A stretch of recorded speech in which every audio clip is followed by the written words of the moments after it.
នៅក្នុងព្រះវិន័យបិដកមហាវិភាំងព្រះដ៏មានប្រភពទ្រង់បានសម្ដែងប្រាប់ពុទ្ធបរិស័ទទាំងឡាយមានយើងទាំងអស់គ្នាជាដើមនឹងថាភរិយាមាន10ពួកតែនៅក្នុងទីនេះខ្ញុំកណាអាត្មាមិនបាននិយាយអំពីភរិយាទាំង10ពួកនឹងទេគឺនិយាយអំពីភរិយា7ពួកផ្សេងទៀតដែលភរិយាទាំង7ពួកនឹងក៏ព្រះសម្មាសម្ពុទ្ធសម្ដែងនៅក្នុងព្រះវិន័យបិដកមហាវិភាំងដូចគ្នាដែរបន្ទាប់អំពីភរិយា10ពួកខាងលើនឹងដើម្បីឲ្យអ្នកដែលមានក្រុមគ្រួសារភរិយាស្វាមីនឹងបានដឹងបានយល់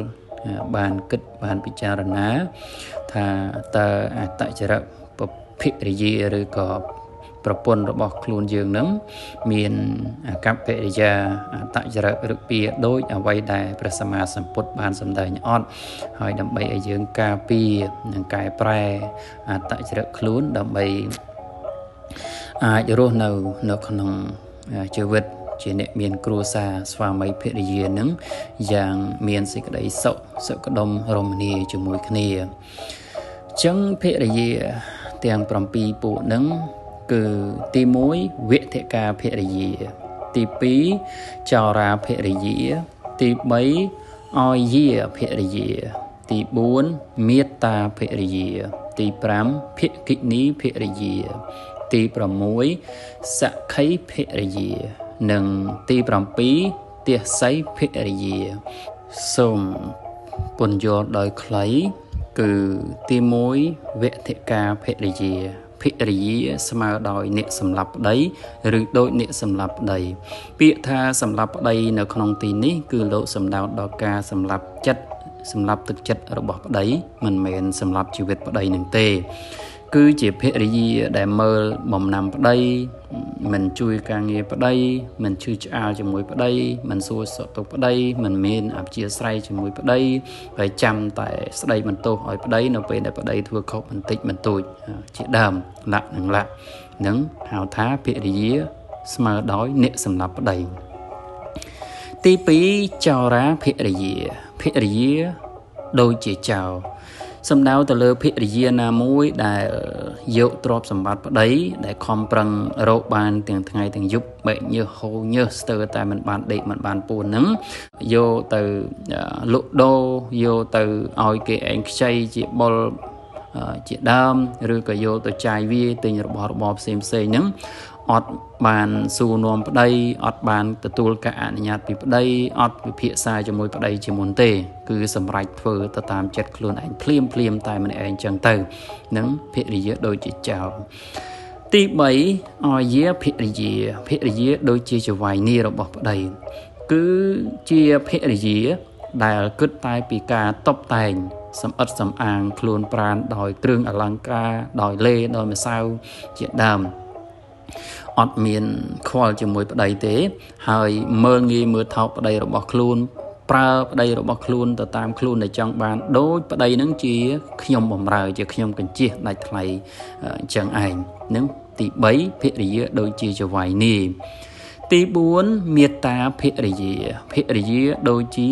មេត្តាយើងដឹងហើយថាមេត្តាបិតារបស់យើងទាំងឡាយហ្នឹងគឺជាមនុស្សល្អយ៉ាងណា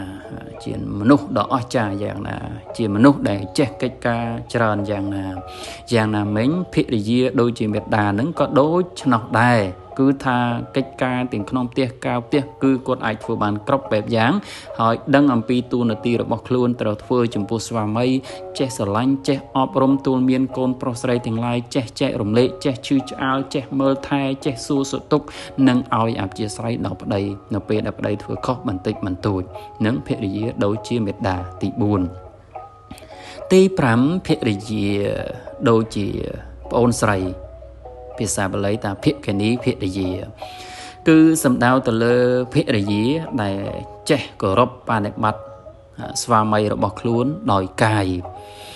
និងចេះពោលពាក្យផ្អែមល្ហែមពិរោះសុភាពរៀបសារចំពោះប្តីដោយវាចាហើយនឹងស្ម័គ្រស្មោះភក្តីភាពចំពោះស្វាមីដោយចិត្ត គឺជាភរិយាដែលល្អដោយកាយល្អដោយវាចានិងល្អដោយចិត្តចំពោះស្វាមីនិងភរិយាទី5ដូចជាប្អូនស្រីភរិយាទី6គឺសក្ខីភរិយាដូចជាសម្លាញ់ឬក៏មិត្តភក្តិរបស់យើងគឺតែងតែចេះជួយការងារគ្នាចេះរួមសុខរួមទុក្ខជាមួយគ្នាចេះមើលថែទ្រព្យសម្បត្តិមិត្តសម្លាញ់របស់គ្នានឹងគ្នាយ៉ាងណាមិញភរិយាដូចជាសម្លាញ់ហ្នឹងក៏យ៉ាងដូចនោះដែរគឺថាចេះជួយការងារប្តីចេះចាត់ចែងការងារប្តីដែលមានប្រយោជន៍មិនឲ្យខូចមិនឲ្យខាតមិនឲ្យបាត់បង់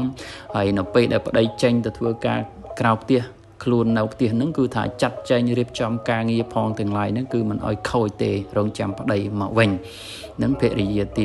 6ជាភរិយាដូចជាសម្លាញ់ឯភរិយាទី7ចុងក្រោយគឺទាស័យភរិ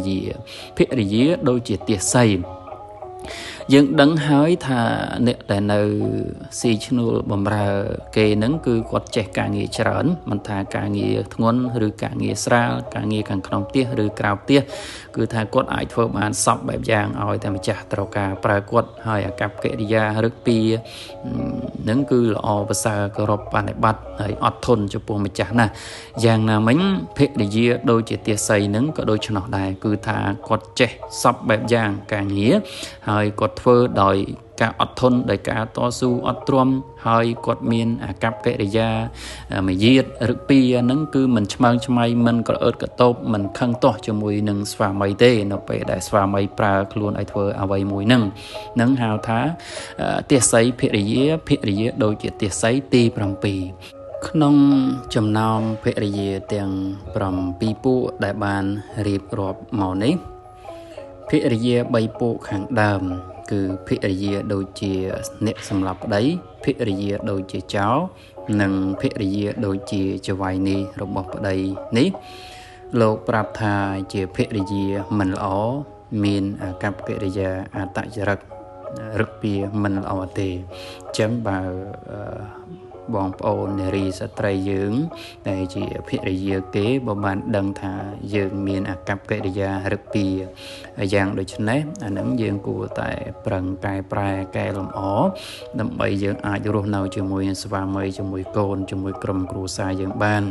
មនុស្សយើងមិនល្អគ្រប់10ទេតែងតែមានខុសជារឿងធម្មតាទេប៉ុន្តែកុំឲ្យខុសដដែលហើយបើខុសហើយចេះសុំទោសចេះកែប្រែអានឹងវាជារឿងល្អឯភរិយា4ពួកខាងចុង